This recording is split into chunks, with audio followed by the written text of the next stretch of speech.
Nandito na po ba si Manuel Cruz? Ay, parang parating na po ata. Trauma Bay 1! Tay?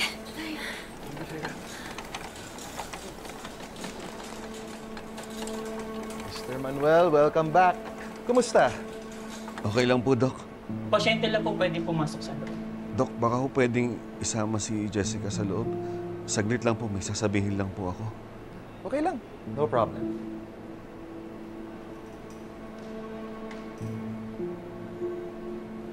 Si nanay. May emergency daw sa FMP eh.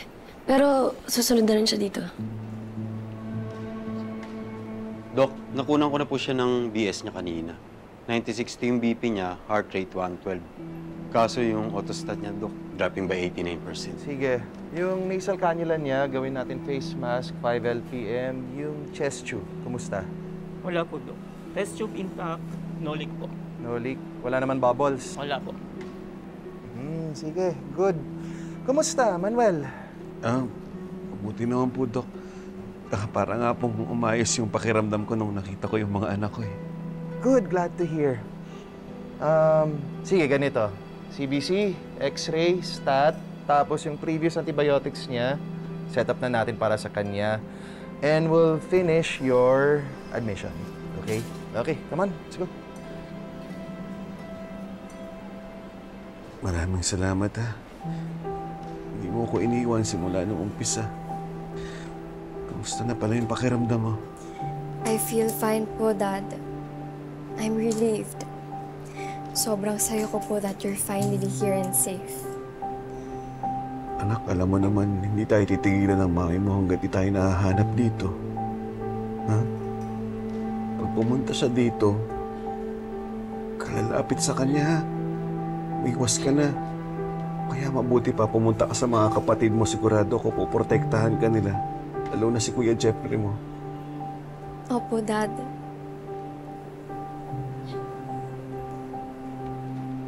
Love you, Dad. Mahal na mahal din kita, anak. Lalabas po muna ako, Dad, ah. Diyan lang po kami sa labas. Sige.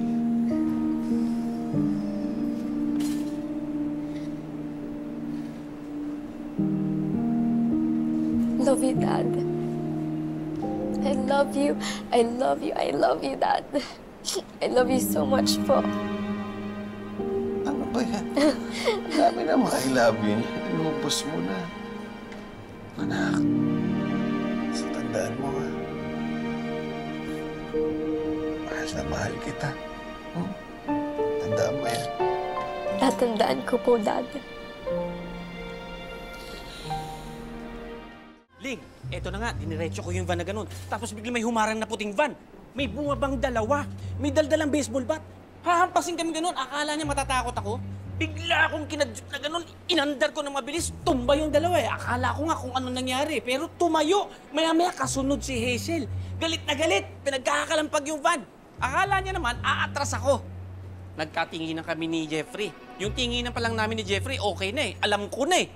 Di inabanti kong ganun. Tapos hinarurot ko yung van hanggang doon sa kabilang kalsada. Sumubok pang humabol si Hazel eh, pero hindi na kami inabot. Nawala na eh. Paglingin ko ganun, wala na eh. Ling, akala niya aabutan niya kami. Oo, ang galing-galing mo, Ling. Parang hero na hero. Pero may tanong lang ako. Sabi mo kanina umatras ka nung nakita mo si Hazel. Bakit hindi mo umabante tapos sinagasaan mo, ganon? Actually, Tita Paz, akala ko po yun yung gagawin ni Tito Abel. Hagingan si Hazel. Eh, bakit haging lang? Sagasa dapat. Ling, hindi naman pwede yun. Hindi ko naman magagawa yun. That's bad. Grabe naman yun. Sorry na. Hindi ko naman, masyado lang kasi ako nanggigil dun sa impact-titang nyo. Kaya, ano nasasabi ko. Sorry. Pero munti ka na siya. Hindi ka na eh. Yung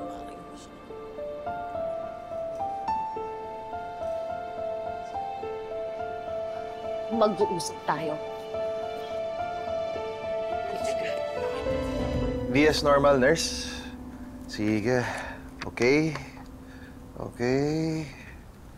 Tapos, okay, wala naman leak dyan. Sige. Tanggalin na natin yung chest tube mo, Manuel. Oh. Sige, I'll give you some time. Velma.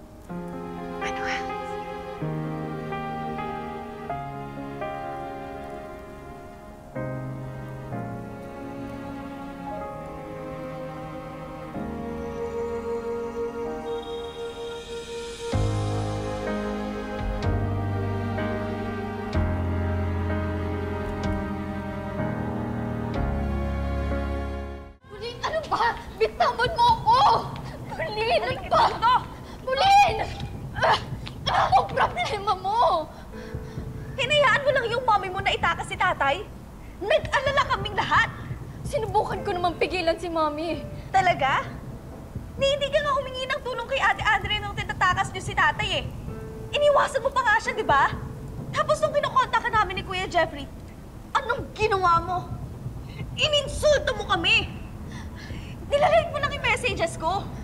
Tapos yung tawag ni Kuya, sinagot mo, pero hindi ka naman nagsasalita. Colleen, hindi ako yun. Mom confiscated my phone.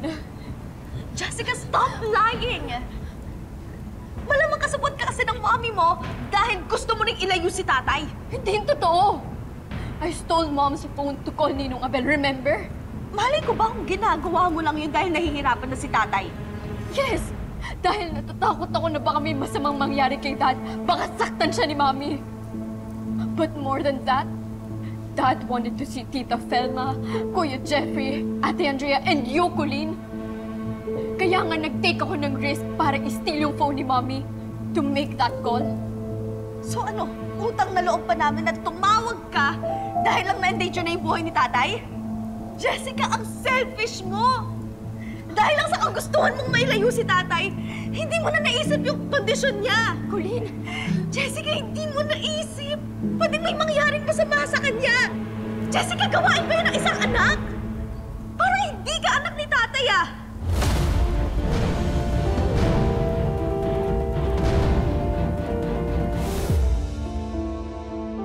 Anday.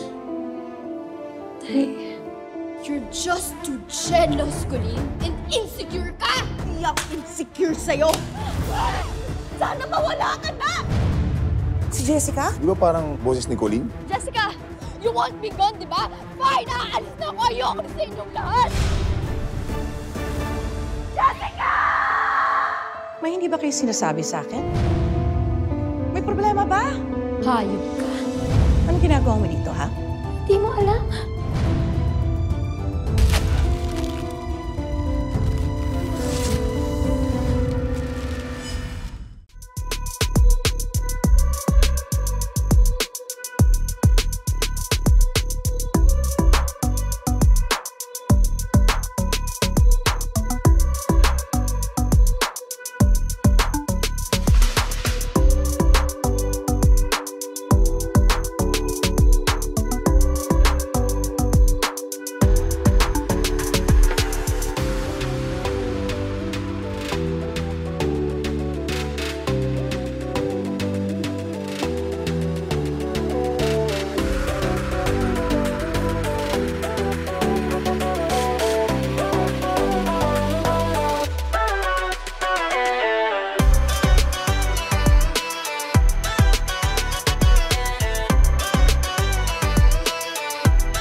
Thank you.